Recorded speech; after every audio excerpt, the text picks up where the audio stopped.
बहू या नौकरानी। पूरे 4 साल बाद रमेश कनाडा से लौटा था। कनाडा में एक ब्यूटी प्रोडक्ट्स बनाने वाली कंपनी के लिए रमेश काम करता था। रमेश अपने देश अपने घर लौटकर काफ़ी खुश था। एयरपोर्ट पर उतरते ही रमेश की नज़रें अपने परिवार वालों को खोजने लगीं।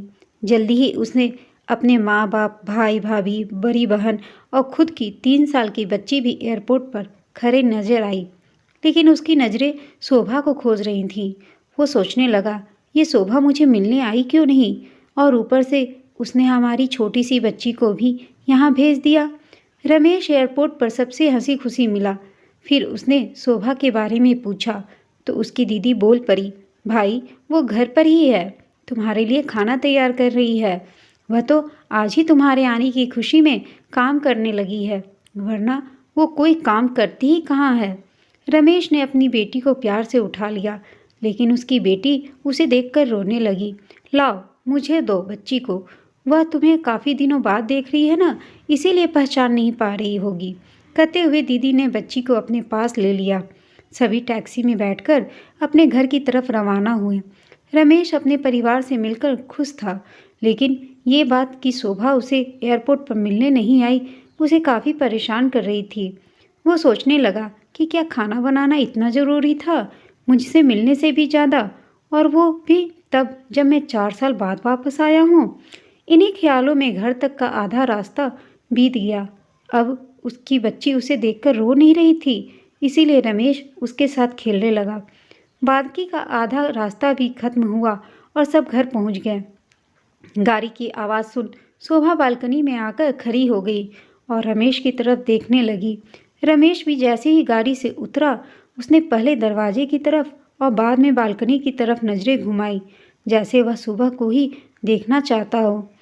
रमेश की नज़रें मिलते ही शोभा के चेहरे पर मुस्कान झलक पड़ी। रमेश भी उसे देखकर हल्के से मुस्कुरा दिया। सभी घर के अंदर गए। शोभा उसके लिए सबके लिए पानी लेकर आई और सभी को पानी देने के बाद फिर से किचन में चली गई चाय बनाने के लिए। थोड़ी देर तक सभी परिवार वालों से बातें करने के बाद रमेश शोभा को बुलाने लगा। माँ ने बीच में ही टोकते हुए कहा, रहने दो उसे किचन में, थोड़ा काम कर लेने दो, बाद में अपने आप आ जाएगी, तुम बैठो यहाँ मेरे पास, वैसे भी कहाँ ज़्यादा काम करती है वह। रमेश यही बात दूसरी बार शोभा के बारे में सुन रहा था। अब उसने सोचा कि मेरे परिवार वाले मुझसे झूठ थोड़े ही बोलेंगे, हर दिन नहीं होता होगा, उससे इतना काम आज थोड़ा सा है करने देते हैं, मैं बाद में उससे बात कर लूँगा। रमेश अपने परिवार वालों से बातचीत में मग्न हो गया। एक के बाद एक रिश्तेदार और पड़ोसी रमेश को मिलने आते रहे और शोभा को किचन से बाहर निकलने का समय ही नहीं मिला। सभी के लिए चाय बनाना, नाश्ता बनाना, यही करते करते शाम हो गई। शाम होते ही अकेली शोभा इस बड़े से परिवार का खाना बनाने में जुट गई। 2 घंटे बाद सभी परिवार वाले खाना खाने के लिए डाइनिंग टेबल पर बैठे थे, सिवाय शोभा के। रमेश चाहता था कि शोभा भी उसके साथ बैठकर खाना खाए, लेकिन फिर माँ ने कहा, अगर वह भी खाना खाने बैठ जाएगी तो सबको परोसेगा कौन।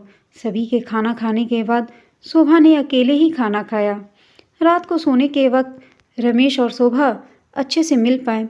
रमेश शोभा के साथ काफ़ी बातें करना चाहता था, लेकिन वह उसके चेहरे पे थकान और नींद अच्छे से देख सकता था, इसलिए उसने शोभा को परेशान न करने का फैसला किया और उसे सोने दिया। शोभा सोने ही वाली थी कि उसकी छोटी बच्ची रोने लगी, तो शोभा तुरंत उठकर उससे दूध पिलाने के लिए चली गई। रमेश कब सो गया उसे पता ही नहीं चला। जब सुबह बच्ची की रोने की आवाज़ आने लगी तो रमेश उठा और शोभा को पुकारने लगा। जब शोभा पास नहीं दिखी तो उसने बच्ची को चुप कराया और फिर से सुला दिया। रमेश बाद में शोभा को देखने लगा तो शोभा उसे फिर से किचन में मिली, जो सुबह सुबह ही जल्दी उठकर घर वालों के चाय नाश्ते की तैयारी में लग गई थी।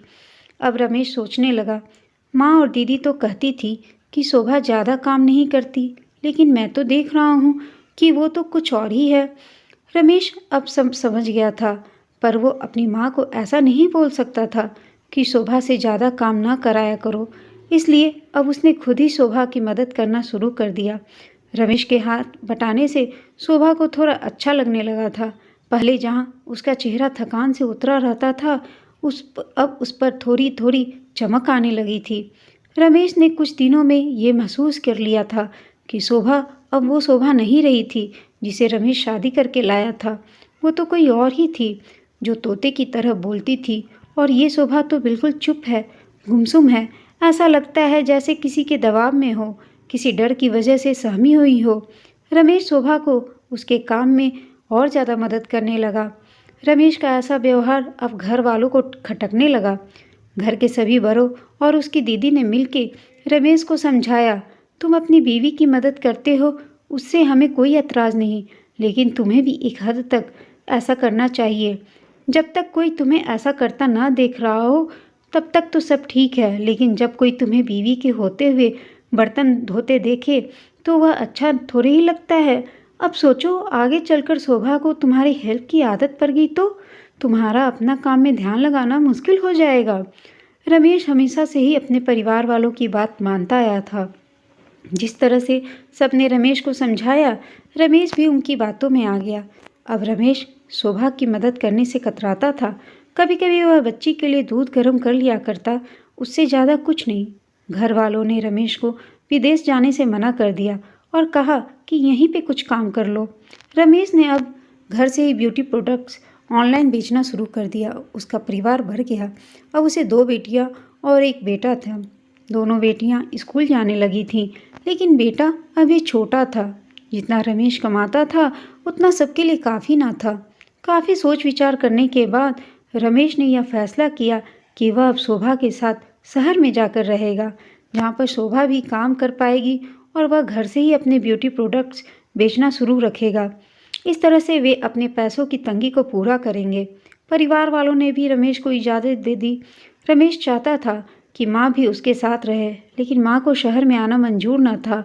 माँ बड़े भाई के साथ शहर में अब शोभा नौकरी करती और रमेश घर से ही ऑनलाइन अपने प्रोडक्ट्स बेचता।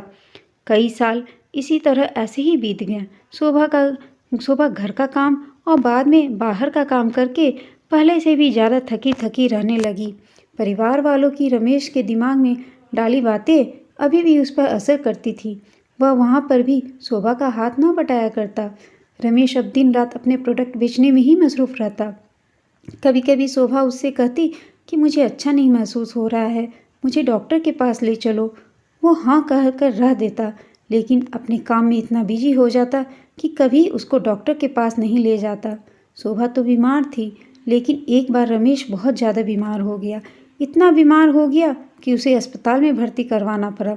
अस्पताल में रमेश के पास सिर्फ शोभा ही थी और कोई नहीं। इतना बीमार होने के बाद भी उसके परिवार वाले सिर्फ उससे मिलकर वापस अपने घर चले गए थे। उसका सहारा बनने के लिए, उसकी तकलीफ़ बांटने के लिए कोई भी उसके साथ नहीं था। बिस्तर पर पड़े और शारीरिक तकलीफ से गुजर रहे रमेश को अपनों का ऐसा व्यवहार बहुत तकलीफ दे रहा था। फिर वह सोचता कि उसने भी तो शोभा के साथ ज़िंदगी भर यही किया है। क्या वो शोभा का जीवन साथी सिर्फ नाम का है? अब जब साथ देने की बारी आती थी तो उसने दूसरों के बहकावे में आकर उससे किनारा कर लिया था। यहाँ तक कि शोभा के खुद अपने मुंह से कहने के बाद भी कि उसे तकलीफ़ को नज़रअंदाज करता आया था। रमेश को अब अपना दर्द शोभा के दर्द के आगे मामूली सा लगने लगा। उसके दर्द को ना बांटकर उसने बहुत बड़ा गुनाह किया हो, ऐसा उसे लगने लगा। पश्चाताप के आंसू रमेश की आंखों से बहने लगे। उसने अपनी सारी गलतियों और गुनाहों के लिए शोभा से माफ़ी मांगी। दोस्तों, जीवन साथी का मतलब होता है कि जीवन के हर उतार चढ़ाव में, जीवन के हर मोड़ में जो साथ दे। साथ होने और साथ देने में उतना ही फ़र्क होता है जितना वादा करने और सचमुच का वादा निभाने में होता है।